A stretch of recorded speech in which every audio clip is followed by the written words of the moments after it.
Bonjour tout le monde, j'espère que vous allez bien. Je vous retrouve aujourd'hui pour vous filmer un tag que j'ai vu sur la chaîne de Madame Chachali. J'ai été le voir après sur plusieurs blogs pour avoir les listes de questions et pour avoir un peu leurs réponses également. Donc il s'agit du tag A à Z et on va commencer tout de suite. Donc le principe c'est de répondre à toutes les lettres de l'alphabet et chaque lettre correspond à un mot, quelque chose. Voilà, vous verrez au fur et à mesure du tag. On va commencer donc avec la lettre A, sans surprise. Donc A pour auteur dont tu as lu le plus de livres. Alors je pensais que c'était J.K. Rowling et puis je me suis dit qu'au final en fait Harry Potter il y en avait que 7. Même les autres livres qui sont sortis par après, au final c'est même pas elle vraiment qui les a écrits. Donc voilà, au final j'ai calculé et c'est clairement Stephen King parce que j'ai lu beaucoup plus de livres de lui. Camille Lackberg j'en ai lu pas mal également, mais voilà, Stephen King j'en ai lu beaucoup plus, j'en ai lu plus que 10, presque 20 je pense. Donc clairement c'est lui le c'est lui le King. Blague de merde.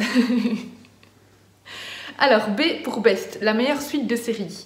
Alors là, j'en ai mis 2. Bon, alors, je vais répondre pas mal à Harry Potter, je suis désolée. J'ai essayé de pas répondre trop, hein, mais bon, voilà. J'ai mis le tome 5 de Harry Potter et le tome 3 du Seigneur des Anneaux. Le tome 5 de Harry Potter, c'est mon tome préféré. Et alors, le tome 3 du Seigneur des Anneaux, c'était un chef-d'œuvre, c'était grandiose. C'est un de mes livres préférés, tout simplement. C'était magistral. Que ce soit en livre ou en film, le troisième opus était incroyable. Alors, c'est pour Currents, donc c'est la lecture en cours. Alors actuellement, je suis en train de lire une lecture, une épreuve non corrigée pour Lily Charleston, donc c'est Odette et le taxi jaune, que j'aime pas trop. Je suis en train de lire, j'ai commencé hier, Rose éternelle d'Ophélie Duchemin, qui est une réécriture de La Belle et la Bête. C'est très bien, je m'attendais à ce que ça se lise plus rapidement, mais en fait c'est très dense, c'est 500 pages, mais c'est 500 pages bien remplies, quoi, avec des marges toutes petites, etc. Mais c'est très bien écrit et j'aime beaucoup. Et j'écoute aussi l'audiobook, je l'ai presque fini, de Cogito de Victor Dixon, qui là explore les intelligences artificielles, les robots, voilà, un peu tout ça. Et j'apprécie beaucoup ma lecture également, j'arrive à la fin d'ailleurs. D pour Drink, la boisson qui accompagne ta lecture. En général, c'est un thé. J'avoue que je bois pas souvent quand je lis en fait. Mais voilà, je suis plus thé que café, donc je vais répondre thé. E pour e-book ou papier. Alors clairement, je préfère la version papier. Je préfère avoir des livres papier dans la bibliothèque et forcément, on ne sait pas ranger nos e-books. Mais je dois dire que les e-books, c'est quand même bien pratique. Quand on est en déplacement, là par exemple, je vais partir normalement, on espère, 3 semaines en Guadeloupe. Je vais prendre 1 ou 2 livres avec moi, mais sinon le reste, ce sera ma liseuse, clairement, parce que ça prend vachement moins de place. Et je peux mettre, j'ai une centaine de livres dessus, quoi, donc qui comptent pas dans la palle en plus. Donc les e-books, c'est quand même vachement pratique, je dois dire. Rien que quand on lit dans le noir, je sais pas, voilà, c'est beaucoup plus facile, mais je préfère clairement les livres papier.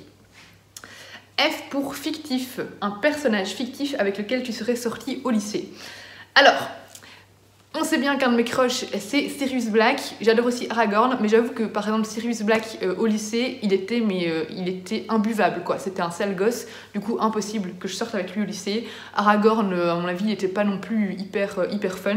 Du coup, j'ai mis Pita, parce que Pita, c'est un gosse gentil, un boyfriend parfait, je pense, donc voilà.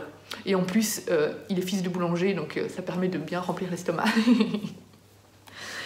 Alors, G pour Glad, un roman auquel tu es contente d'avoir donné une chance.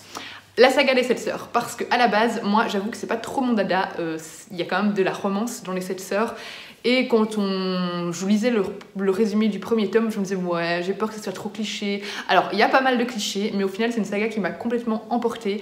Et surtout dans une saga qui m'a permis vraiment de voyager pas mal, et c'est ce que j'adore dans cette saga-là. Il y a des choses pas très crédibles, des romances parfois qui me font lever les yeux au ciel, genre dans le tome 2, voilà. Hein. Mais c'est vraiment une saga que je suis ravie d'avoir découverte, et voilà, je suis contente d'être passée outre de mes préjugés. Alors, H pour Hidden, un roman que tu considères comme un joyau caché. Là, j'ai mis clairement Le Secret du Faucon. Alors, on en entend parler, mais pas assez à mon goût. C'est un roman auto-édité. Tous les romans d'A.D. Martel, de toute façon, sont géniaux, mais Le Secret du Faucon, c'est vraiment ma saga fantasy coup de cœur. Là, on va... je vous en ai déjà parlé beaucoup, hein, mais donc, c'est une saga qui se passe au Moyen-Âge, où on va suivre...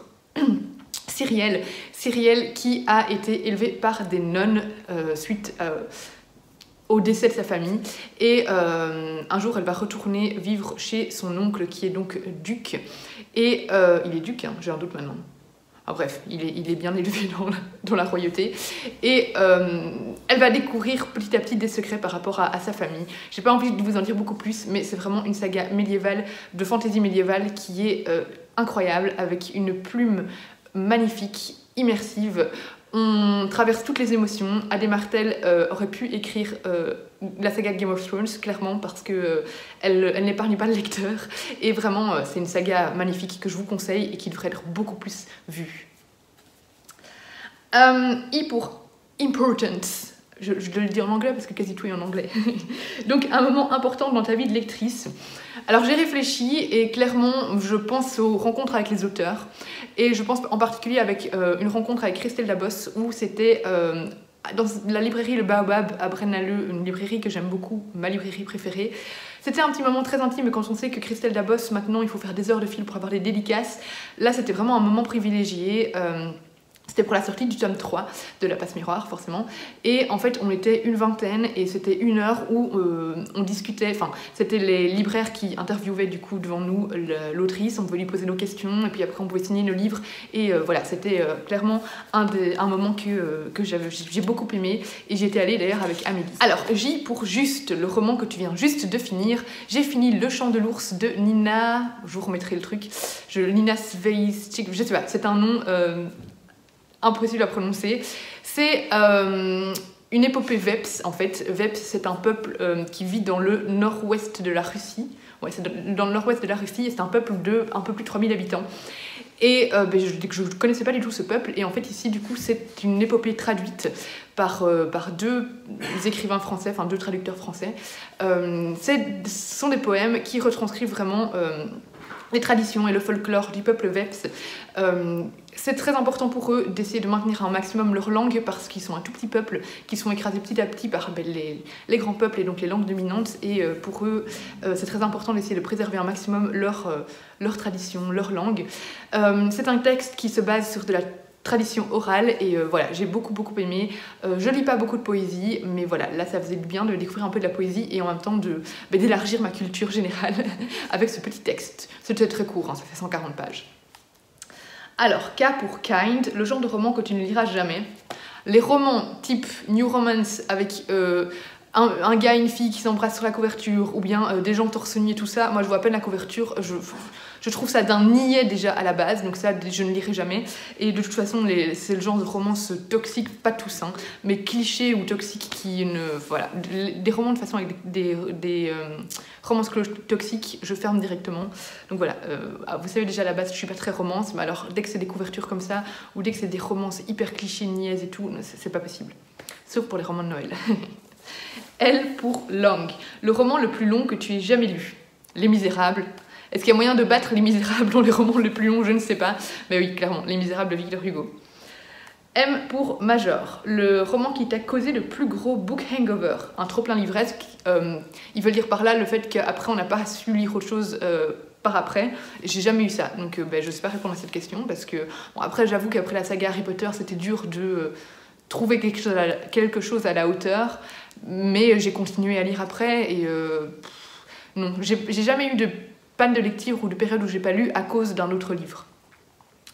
N pour nombre, le nombre de bibliothèques que tu possèdes. Alors depuis hier j'en ai une de plus, du coup j'en ai 6. J'en ai 5 dans ma bibliothèque et une dans mon bureau. Bon, il y a des BD à mon copain dedans, mais ça compte quand même dans mes bibliothèques. O pour One, un roman que tu as lu plusieurs fois. Alors là, j'en ai lu plusieurs fois. Bon, j'en ai noté plusieurs du coup. Harry Potter, que j'ai lu une dizaine de fois chaque tome. Le Seigneur des Anneaux, 1984, Le Passeur, Hunger Games et La Servante écarlate. Le Twilight aussi, j'ai sûrement dû le lire plusieurs fois. Pour 1984, Le Passeur et La Servante écarlate, en fait, c'est des romans que j'avais lus à l'école et que, en étant maintenant adulte, j'ai eu envie de relire récemment. Ce sont des dystopies, j'adore les dystopies. D'ailleurs, la plupart sont des dystopies là, dans ces textes-là, clairement. À part Harry Potter et Le Seigneur des Anneaux. Mais oui, voilà, clairement, ça c'est le genre de roman que je pourrais relire encore et que j'aime beaucoup. P pour préféré, ton endroit préféré pour lire au soleil dans un transat, clairement. Ça c'est parfait. Bon, après il y a le lit et tout, mais je trouve qu'on n'est pas toujours bien mis. Alors qu'un transat au soleil, avec le soleil qui nous dort, qui nous tient chaud et tout ça, c'est parfait. Q pour quote, une citation qui t'inspire. Alors moi, une de mes citations préférées, c'est la citation de Dumbledore. On peut trouver le bonheur même dans les moments les plus sombres, il suffit de se souvenir d'allumer la lumière. Je trouve cette citation hyper puissante et juste magnifique. R pour regret, un regret de lecteur. J'ai noté d'avoir perdu mon temps à lire les 2 premiers tomes de 50 nuances de Grey. Mon Dieu, ce livre, mais c'était un calvaire, c'est pas possible. Alors j'avais trouvé les 2 d'occasion chez Pêle-Mêle. C'était à l'époque où il y avait toute une hype autour de 50 nuances de Grey. Je me suis dit, ah, il y a les 2 d'occasion chez Pêle-Mêle, je vais en profiter pour les lire. Du coup, j'avais détesté le 1, mais vu que j'avais le 2, je me suis obligée à lire le 2 quand même. C'était horrible. Mais ce livre est tellement mauvais. Je suis désolée pour ceux qui ont aimé, mais c'est mauvais, c'est cliché, c'est toxique, c'est... Oh non, j'ai détesté. C'est hyper mal écrit en plus. C'est redondant. Les scènes de cul sont juste enfin bref, c'était horrible. Je suis désolée pour ceux qui ont aimé, mais non. 59 degrés, j'ai perdu des heures de ma vie. Clairement. C'est le plus grand regret de ma vie de lectrice, c'est de m'être fait influencer par les critiques qui... je ne comprends pas. Je ne comprends pas ce buzz autour de cette saga. Franchement... Alors, S pour série, une série que tu as commencé mais jamais finie. Alors, il y en a plein, hein. Y a plein de sagas que je n'ai jamais terminées. Je vais vous citer une que je ne compte jamais terminer parce que les autres, c'est possible qu'un jour je les finisse. C'est Grisha. Grisha, je l'ai abandonné à la moitié du tome 2 parce que j'ai vraiment pas aimé Grisha. De nouveau, je trouvais que c'était fort cliché. Alors, j'ai beaucoup aimé Six of Crows, par exemple. Là, il faut que je continue le 2. Je l'avais abandonné parce que j'étais pas dans le mood à ce moment-là, mais je vais le reprendre un jour. Six of Crows est bien plus mature que Grisha, je trouve. J'aime beaucoup l'univers en fait de Grisha. Par exemple, j'ai lu, là je dois encore lire le Lives of Synth, mais j'ai lu Le Chant des Ronces, j'aime beaucoup. La série télé, j'ai adoré, mais par contre Grisha, la saga, la trilogie, je n'aime pas. J'aime pas les personnages. En film, enfin en série ça passe mieux, mais en livre non, je n'y arrivais pas. Alors T pour 3 de tes livres préférés de tous les temps. C'est là que je dis que je vais de nouveau répondre Harry Potter 5, Le Seigneur des Anneaux 3 et Hunger Games 1. Voilà, je suis désolée, mais là je peux pas inventer d'autres livres juste pour vous citer autre chose, ils sont indétrônables. U pour Unapologetic, quelque chose dont tu n'éprouves absolument aucun remords d'être fangirl. Harry Potter. Je suis fangirl de rien sauf d'Harry Potter en fait. Harry Potter c'est le seul truc où j'ai plein d'objets. Bon, il y a peut-être un peu Hunger Games, il y a eu Twilight à l'époque, mais il y a que pour Harry Potter où j'achète plein de goodies. Enfin vous avez vu ma vidéo sur la collection Harry Potter, clairement. Voilà, donc je sais pas répondre autre chose pour ça. Alors, V pour Very, un roman dont tu attends la sortie avec grande impatience. J'attends avec grande impatience la sortie de Nevermore 4 et du 7e tome de la saga des 7 sœurs parce que je veux enfin savoir qu'est-ce qui a pris à Papa Salt, pourquoi il s'est mis à adopter plein de filles. Je ne sais pas, j'aimerais bien avoir des réponses à mes questions. W pour Worst, ta pire habitude livresque. Je suis hyper protectrice envers mes livres. Quand je les lis, par exemple, j'ai toujours peur quand c'est des beaux livres en anglais, par exemple, j'enlève toujours la jaquette parce que j'ai peur d'abîmer la couverture. On peut pas s'approcher de mes livres. Si Enzo le touche, ne touche pas à mon livre.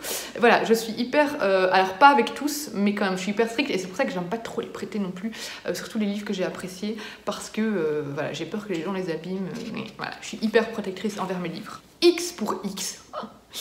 Commence à compter en haut à gauche de ton étagère la plus proche et prends le 27e livre. Je l'ai fait du coup et je suis tombée sur Les cendres sous les coquelicots de Karine Pitochi. Donc c'est le 2e tome de la saga Les rêves de nos mères, qui est une saga qui fait un petit peu penser à La Villa aux étoffes, à Downton Abbey, enfin vous voyez un peu le style. On est au début du XXe siècle en Angleterre. On va suivre une famille assez aisée qui vient de l'aristocratie dans une belle demeure et en même temps on va avoir un petit côté Peaky Blinders parce qu'on va être aussi dans les docks londoniens avec tout le côté un petit peu mafieux de l'époque, un peu criminel quoi, où on se débarrasse des corps dans le canal et tout ça. Et c'est vraiment une saga que j'aime beaucoup et j'ai hâte de lire la suite. Là dans le tome 2, donc celui-là, on était en pleine guerre 14-18 et j'ai beaucoup apprécié parce que on était vraiment sur le terrain quoi. On suivait en même temps les femmes à Londres et on suivait également à Londres ou d'autres endroits, mais voilà, les femmes pendant la guerre, mais également les hommes, on était vraiment sur le terrain avec eux. Y pour Your, ton dernier livre acheté. Alors j'ai acheté 3 BD hier avec mes bons cadeaux qu'on reçoit au boulot. Donc j'ai acheté Malgré tout de Jordi Lafèvre, pardon. J'ai acheté Le Jardin à Paris de Gaëlle Genillet. Et j'ai acheté Blanc autour de Wilfried Lupano et Stéphane Fert. Ces deux-là, j'en avais entendu pas mal parler sur les réseaux sociaux, notamment par Lex Booking en Prada. Et celui-là, j'en ai entendu aussi parler par les Chroniques du Hérisson et par... Il me semble que Mrs. Bookerman en a parlé également. Et celui-là, je l'avais repéré quand je voulais acheter un cadeau d'anniversaire pour Céline et je lui avais offert. Et j'avoue qu'elle me tentait bien aussi, donc voilà. Et surtout qu'elle l'a apprécié, donc je me la suis enfin offerte. Et la dernière question, Z pour Z, le livre qui t'a volé ton Z, ton sommeil, donc qui t'a tenu éveillé bien trop tard la nuit. Alors de nouveau maintenant, je n'ai plus ce besoin de devoir terminer un livre et de ne pas endormir la nuit parce que je veux finir. J'ai eu ça quand j'étais ado, notamment voilà, avec Harry Potter. Et Harry Potter, quand je les recevais, je ne faisais plus que ça. Je lisais et je ne m'arrêtais plus, quoi. Même en mangeant et tout ça, il fallait... Et la nuit, je me cachais sous la couette pour finir les Harry Potter. J'ai eu ça un peu avec les Hunger Games également. Et je peux avoir ça aussi avec des thrillers. Mais voilà, je sais pas vous en citer comme ça. Voilà, c'était la dernière question. J'espère que ce petit tag vous a plu. N'hésitez pas à le refaire également. Moi, j'ai trouvé ça assez chouette au niveau des questions et je trouvais que ça changeait un peu. On se retrouve bientôt dans une prochaine vidéo. N'hésitez pas à liker, partager, commenter et à vous abonner. Et je vous fais plein de bisous.